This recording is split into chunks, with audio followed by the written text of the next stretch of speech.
It's my honor to introduce my great colleague, Kathy Geeslin. She is an incredible advocate, has been doing this work for, I think, a decade at Moms Demand Action in Everytown, and is really, I think, a national leader when it comes to educating and thinking about secure storage and how we can work in our local communities to bring those best practices home. Because I could just say, we know that when it comes to school shootings, 80% of the guns come from the home. And so this secure storage in the home is just kind of so instrumental. And I'm so honored to hand it over to Kathy, who's our Deputy Director of Programs. But like I said, is really the national expert when it comes to educating on secure gun storage in the home. Over to you, Kathy. Thank you, Rob. And thank you, Colin and Stella, for really bringing this important conversation to PTA and to the country. I'm so excited to be with you all. I love working with PTA. I had a chance to mention that earlier when we were a smaller group. I'm also a PTA parent, and we've been working together for a long time.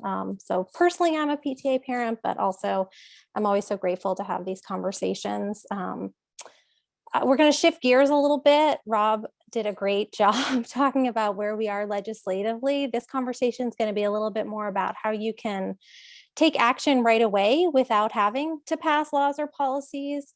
I always feel like when we have these conversations, talking about education, there's a little bit more like, oh, I don't, have to talk to any legislators. I can talk to my neighbor, which is a little bit of a different mind space. I love knowing all the work that we can all do together. When we do go to Capitol Hill or when we go to our state houses, and that is so empowering and such a huge part of this conversation. But I think these conversations are equally important. We can't change sort of this swath of gun violence in our country if we aren't doing both things. So I think that's important. I think we all remember, we remember all the tragedies in this country, but in November of last year in Oxford, Michigan, a 15-year-old gained access to an unsecured firearm, a semi-automatic handgun, and ammunition, and 4 student lives were taken.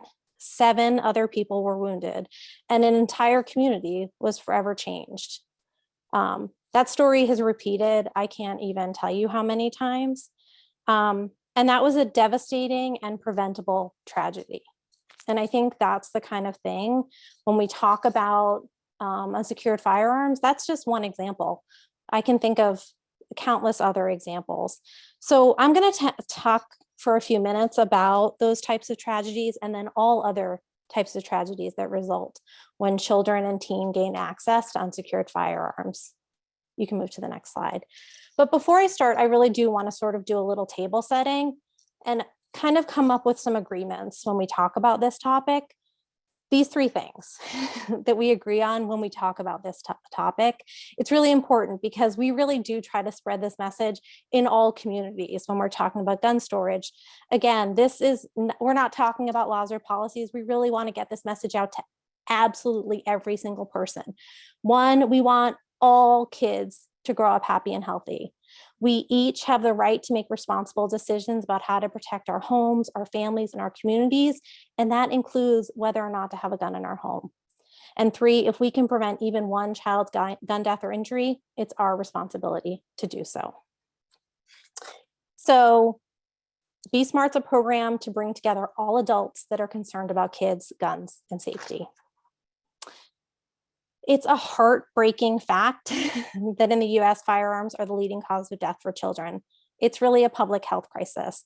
More than 1,800 children under the age of 18 are killed with guns every year. That amounts to 5 children every day. So when children are killed with guns, the majority of those deaths, 54% are homicides. That's about 1,000 kids every year. Additionally, nearly 700 children die by firearm suicide each year, which Rob mentioned as well. And 100 children are unintentionally shot and killed. You can go to the next slide.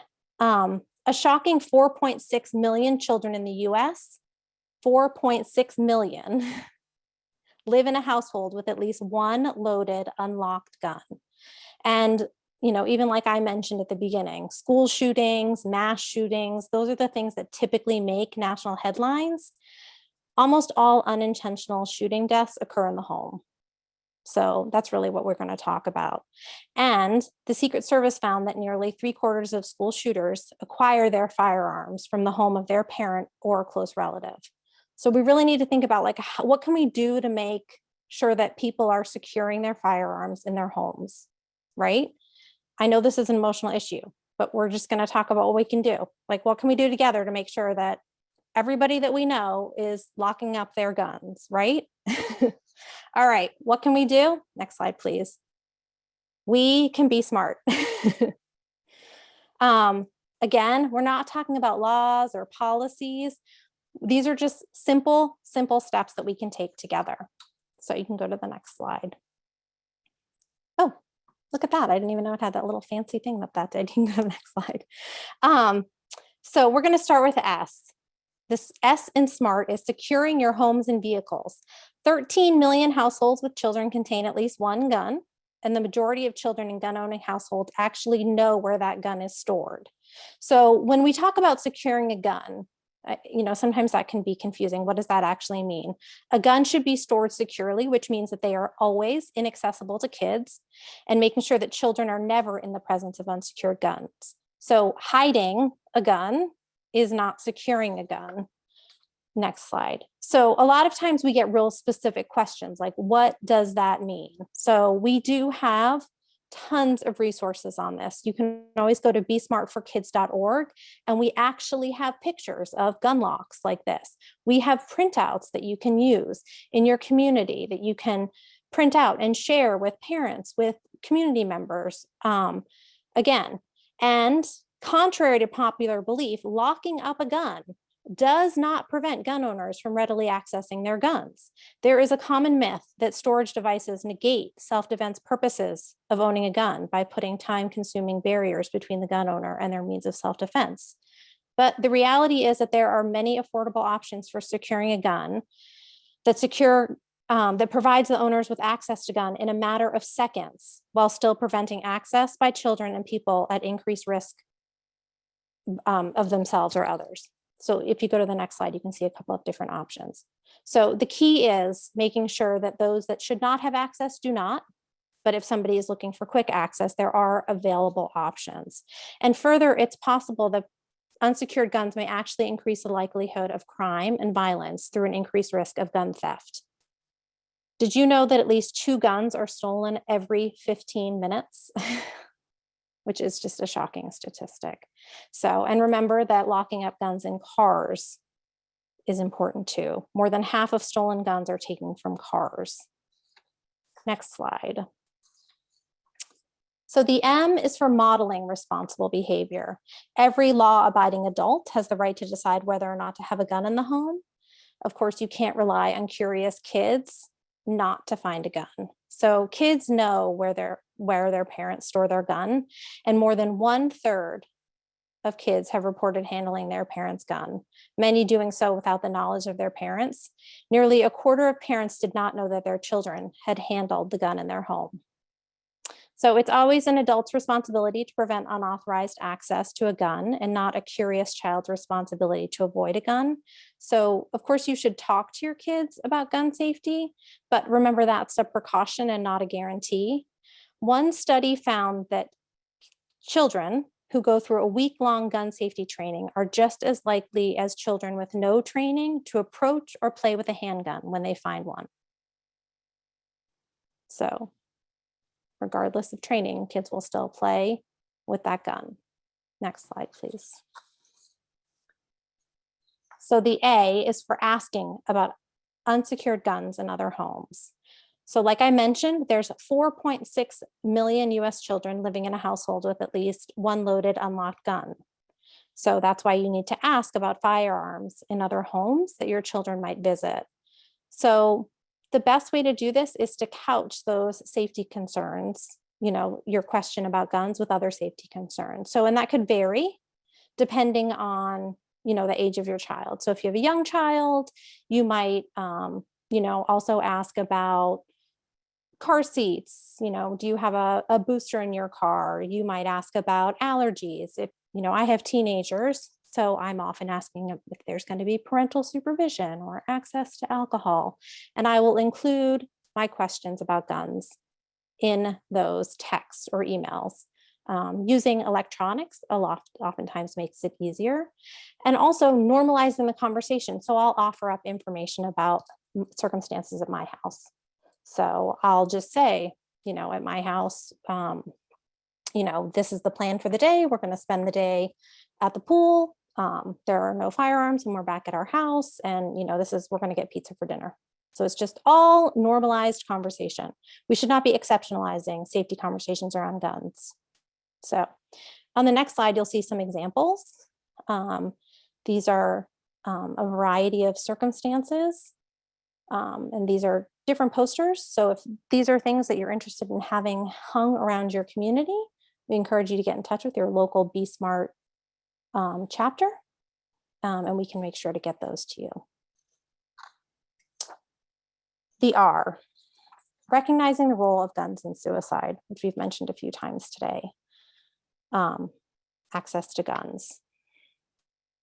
Access to a gun can mean the difference between life and death. As children get older, we encourage people to consider taking another look at storage methods. If someone's been using a simple cable lock, they may want to think about getting a gun safe. Children can be very curious, and as they get older and more resourceful, you may want to act accordingly.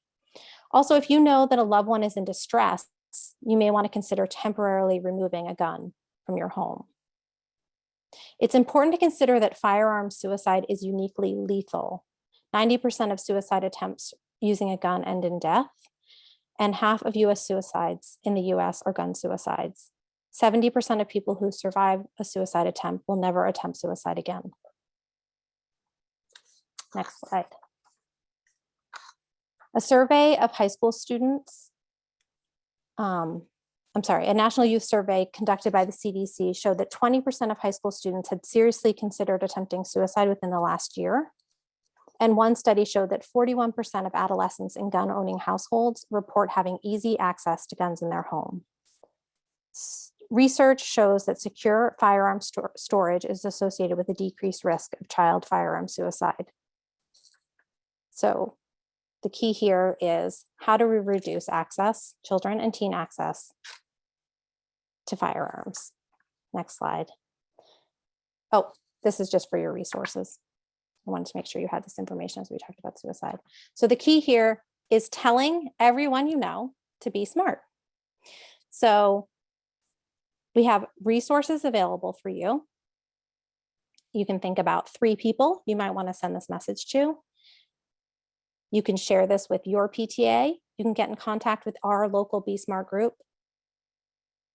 And finally, you can think about working with your local school boards to pass what we call secure storage resolutions.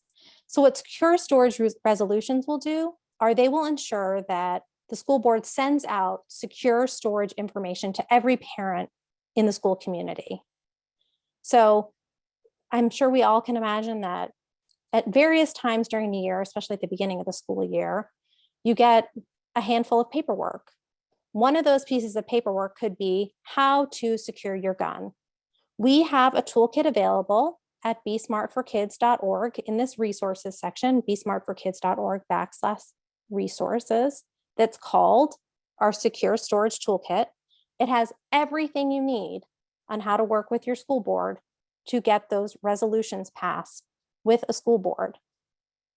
And what that will do is it will prompt the school board to send out these letters to all the parents in the community, encouraging parents to understand, or encouraging the school board to send out these letters to parents, which will instruct them on how to securely store their guns, which will in part make your community safer. Because if we go back to the beginning of the slideshow and we understand that tragically, school shooters are obtaining their guns from homes, we are creating safer communities. So look at that, something that we can do without even having to pass a law or a policy. I encourage you to email us at bsmart@everytown.org, because our BSmart volunteers would love to work with you on this. It's a great way to really show community involvement. And, we can make those connections, no problem.